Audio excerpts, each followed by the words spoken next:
નમસ્કાર મિત્રો, આજના નવા વિડીયોમાં આપનું સ્વાગત છે। આજે આપણે વાત કરવાના છીએ ગોરબાપા સાથે બનેલી ઘટના। ગોરબાપા, મારો દીકરો વિજય ભણવામાં હોશિયાર છે, કોલેજમાં ભણે છે। હવે 2-3 વર્ષની જ વાર છે, એ નોકરીએ લાગી જાય એટલે મારા ઘરની શિકલ બદલાઈ જશે। 15 વર્ષ પહેલાંની ઘટના। ઠીક મોટું કહી શકાય એવું ગામ। મોટા ભાગના અશિક્ષિત લોકોની વચ્ચે એકમાત્ર શિક્ષિત કહી શકાય એવું બ્રાહ્મણ કુટુંબ। પ્રેમશંકર ભટ્ટ એ પરિવારના મોભી। એ જ ગામની શાળામાં શિક્ષક તરીકે ફરજ બજાવે।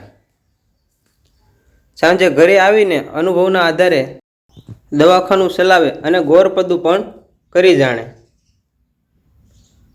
પૂરેપૂરા સાત્વિક વૃત્તિના માણસ। આખું ગામ એમને ગોરબાપા કહીને આદર આપે। ગોરાણી પણ નમણા, ઘાટીલા, રૂપાળા અને મીઠા સ્વભાવના।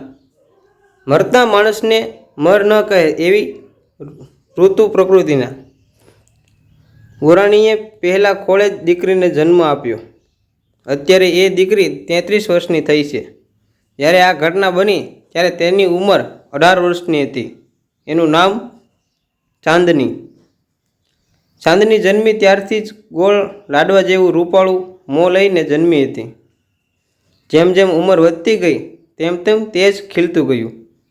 17ની થઈ ત્યાં સુધીમાં તો ચંદ્રમાની કળા પૂર્ણપણે વિકસી ગઈ। ગામમાં એક પણ એવો છોકરો ન હતો જેને ચાંદની ગમતી ન હોય।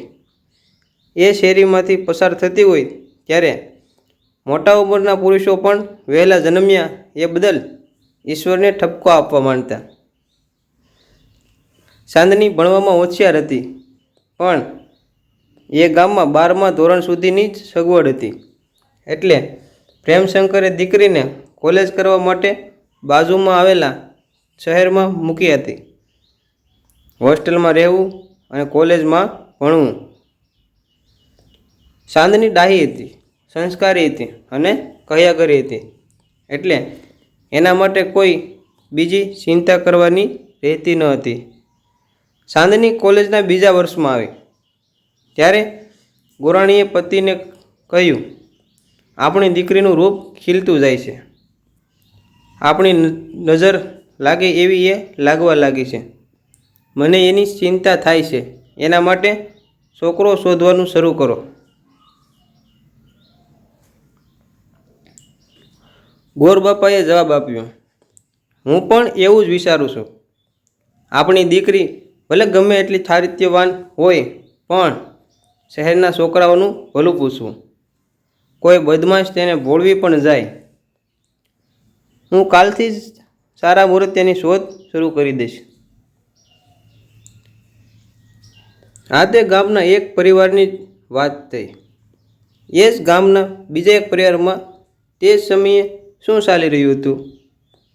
મહેન્દ્રભાઈ પંડ્યા અને માલતીબેન આ ગામના સૌથી ગરીબ પતિ પત્ની હતા। ઘરમાં અનાજ સંગ્રહવાની કોઠીની જરૂર ન હતી।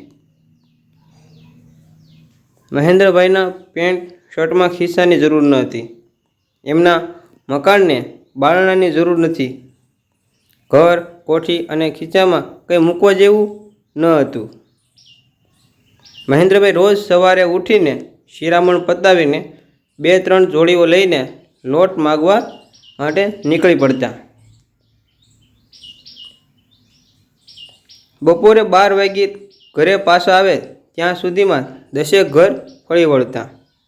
આ તો રોજનું થયું, એટલે લોકો પણ અડધી વાટકીથી વધારે લોટ આપતા ન હતા, પણ આટલાથી બપોરની રોટલીઓ અને રાતની ખીચડી કે રોટલા નીકળી જતા હતા। મહેન્દ્રભાઈના આવા અંધકારમય જીવનમાં એકમાત્ર પ્રકાશનું કિરણ ગણો તો એ હતો તેમનો દીકરો। દીકરાનું નામ વિજય। ભણવામાં શહેરની સરખામણીએ સામાન્ય, પણ ગામડાની કક્ષાએ હોશિયાર। એ પણ જુવાનીમાં પ્રવેશ કરી ચૂક્યો હતો। જ્યારે આખા ગામના પુરુષો જ્ઞાતિ, ધર્મ અને ઉંમરનો ભેદ ભૂલીને ચાંદનીના તેજમાં નાહતું હોય, ત્યારે વિજય એમાંથી કેવી રીતે બાકાત રહી શકે? એને ચાંદની ખૂબ જ ગમી ગઈ હતી. વિજય સહેજ સાંભળો હતો. એ સમયે ગામડામાં મોબાઈલ ફોન પહોંચ્યા ન હતા. એક SMS કરીને કોઈ ગમતી છોકરીને પોતાના હૃદયની વાત જણાવી દેવાની સવલત હજુ ગામડામાં પ્રવેશી ન હતી. વિજયે સીધો અને સંસ્કારી રસ્તો અજમાવ્યો. એક દિવસ મમ્મીને કહી દીધું, મને ગોરબાપાની ચાંદની ગમે છે, મારે એની સાથે પરણવું છે. તું એમના ઘરે જઈ અને માગું નાખ. માલતીબેન ઢીલા પડી ગયા. બેટા, તું થોડોક વિચાર તો કર. ગોરબાપાનું ઘર ખાધે પીધે સુખી છે. આપણે સાવ ગરીબ છીએ. તારા પાપા ઘરે ઘરે જઈને લોટ માગે છે. ક્યારેક ગોરબાપાના ઘરે પણ જઈ ચડે છે. જે બાપ આપણને લોટ આપતો હોય એ ક્યારેય પોતાની દીકરી આપે ખરો? વિજય કોઈ પણ રીતે ન જ માન્યો. દીકરાની જીદ આગળ માની સમજણ હારી ગઈ. બીજા દિવસે સવારના પહોરમાં માલતીબેન ગોરબાપાના ઘરે જઈ ચડ્યા. ચાંદની તો શહેરની હોસ્ટેલમાં હતી. માલતીબેને દીકરા માટે ચાંદનીનો હાથ માગ્યો. ગોરબાપા અંદરથી તો સમસમી ગયા, પણ ચહેરા પર સ્વસ્થતા જાળવીને એમને શાલીનતાપૂર્વક જવાબ આપ્યો, માફ કરજો બહેન, તમારા ઘરની સ્થિતિ આખું ગામ જાણે છે. મારી દીકરી દુઃખમાં પડે એવું મારાથી નહીં થાય. માલતીબેને તાર્કિક દલીલ રજૂ કરી. ગોરબાપા, આવું ન બોલો. મારો દીકરો વિજય ભણવામાં હોશિયાર છે, કોલેજમાં ભણે છે. હવે 2-3 વર્ષની જ વાર છે.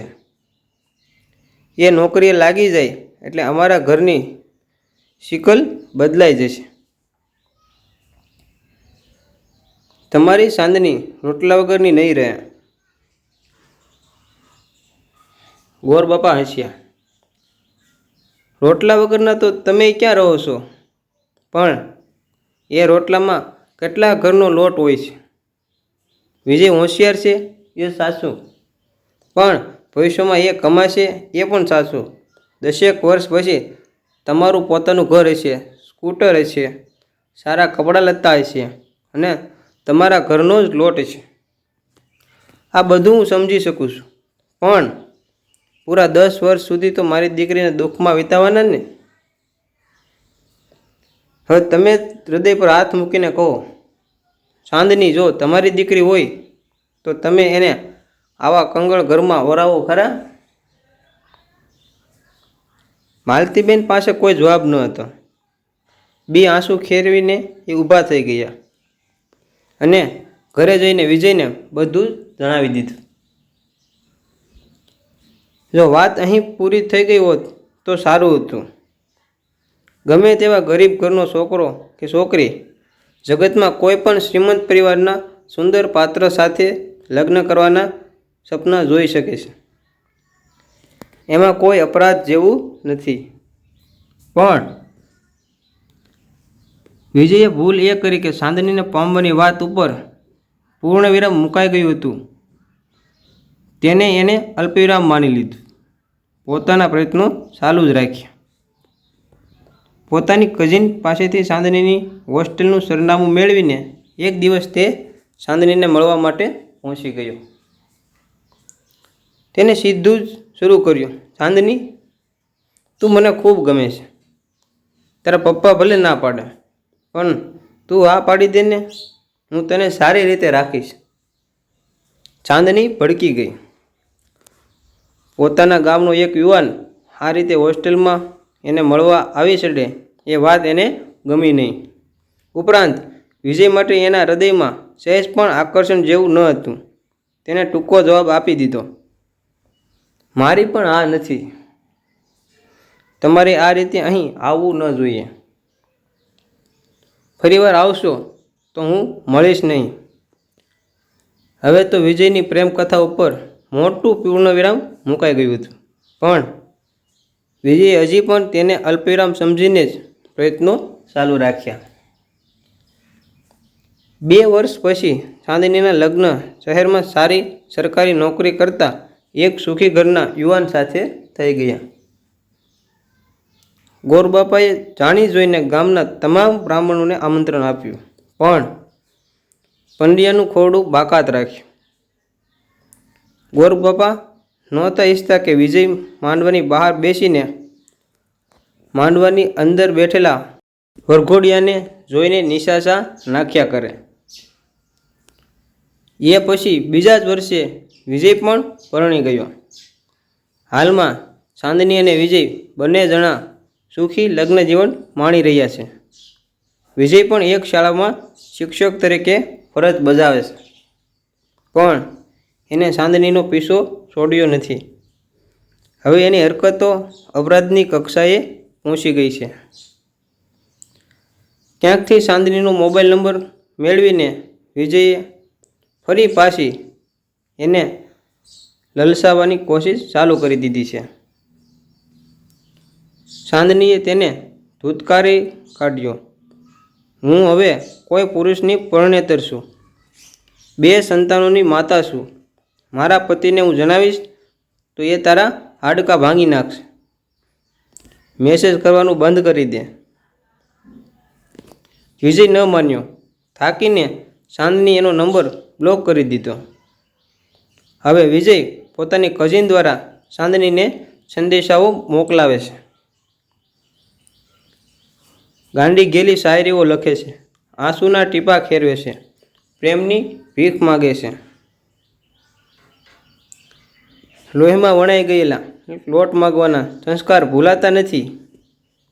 ચાંદની ગંભીરતાપૂર્વક વિજય વિરુદ્ધ કાનૂની પગલાં ભરવાનું વિચારી રહી છે. મિત્રો,